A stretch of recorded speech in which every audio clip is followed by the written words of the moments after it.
very angry, became very upset. At that time, I didn't really know God at all. Um, and it traveled from elementary to middle school, even to high school. I started getting into a lot more fights.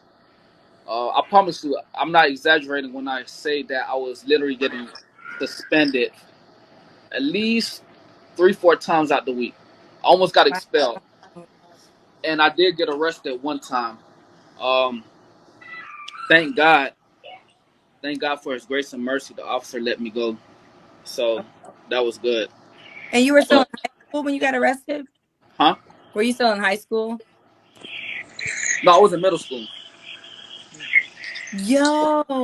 Oh, Yeah, I was very troubled, even back in middle school.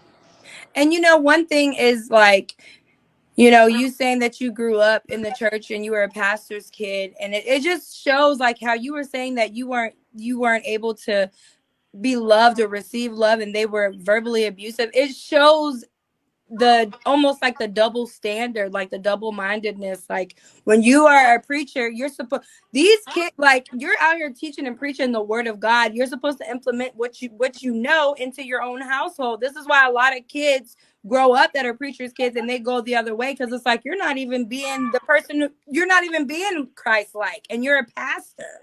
You know what I'm saying? Right. You're not applying the same thing that you're out here preaching. So it looks hypocritical. You look like a hypocrite.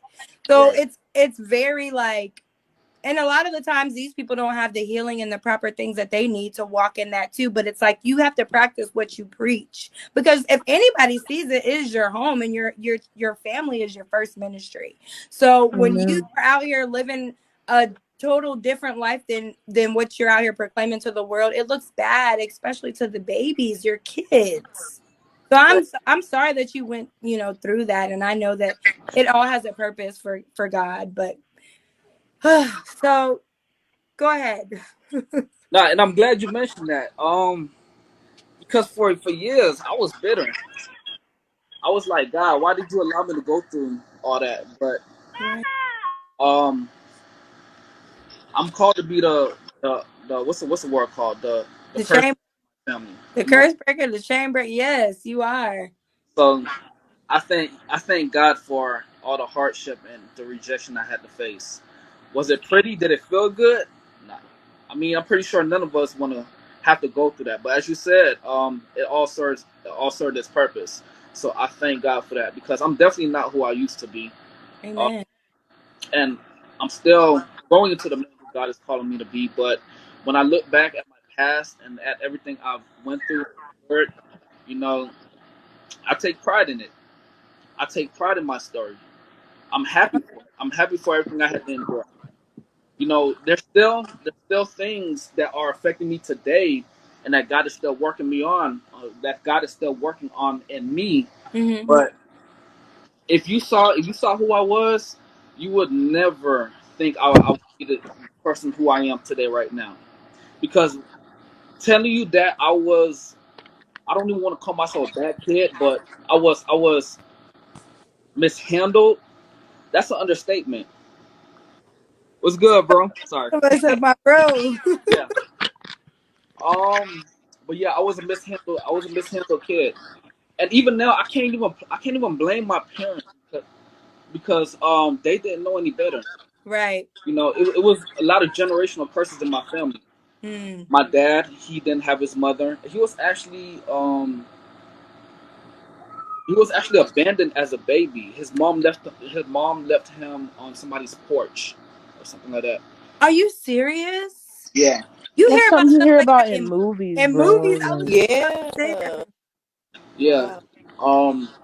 Yeah. It happens in real life too. I'm Wow. crying. That's not So funny. who was it? Did they end up taking him in? What about that? They took him in, but they abused him. Mm. Years down the line, he did end up reconnecting with his parents. I'm not exactly sure the full story of what happened, but even then, I don't think their relationship was fully mended. Mm. So my dad, um, he never recovered Even now, at the age of how old is he? 75, something like that. He never overcame his childhood demons. Um, and it saddens me at times because I really don't want to follow in his footsteps. Always promising to myself that I'm gonna be a much better man than he ever was. And I'm not saying this from a place of hate. Right. I see where he went wrong. I see where my mom went wrong, and I have the grace, I have the chance and the opportunity to do better and be better. So, Yes. I'm not gonna. I'm gonna take advantage, right? I'm gonna take advantage of the lessons that I can learn just from observing and seeing what my parents went through. So, Amen. And that's what we're supposed to do, especially like now that you're an adult and you're able to oversee the situation and the obstacles that even your parents went through. You know what I'm saying? You're able to oversee it and then implement and change different things for your life and how you want things to be for your family and really bring your family up under Christ in the right way it's supposed to be, because everything that we go through we should be learning from. You know what I'm saying? It shouldn't just be like, oh, this happened to me, woe is me. No, look at it like, okay, God delivered me from this situation, I'm able to help others in this situation, and I'm able to improve from the situation. Amen. We have to stop playing victim, like, oh, I've been through this. Okay, yes you did, but what did you learn from it? And God, you're not still there you know yeah, yeah. But I have to be honest with you. The lessons I had to learn, I had to learn them the hard way. Um, I had to learn them through relationships.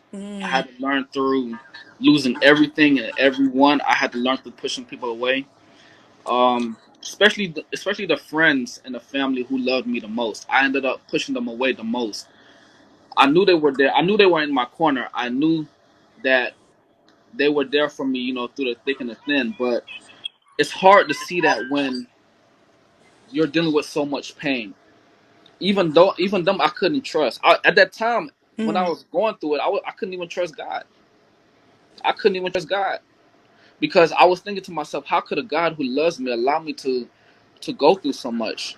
How can He allow me to be rejected? How can He allow me to be what's the word I'm looking for? How can He allow me to not have the childhood that every kid should have? I feel like I got robbed.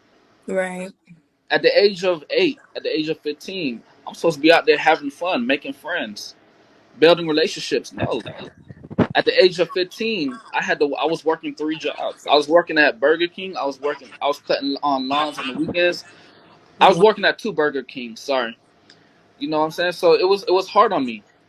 And that's because, and I understand it wasn't my parent. I can't really blame my parents for that because we came into this country not knowing Right.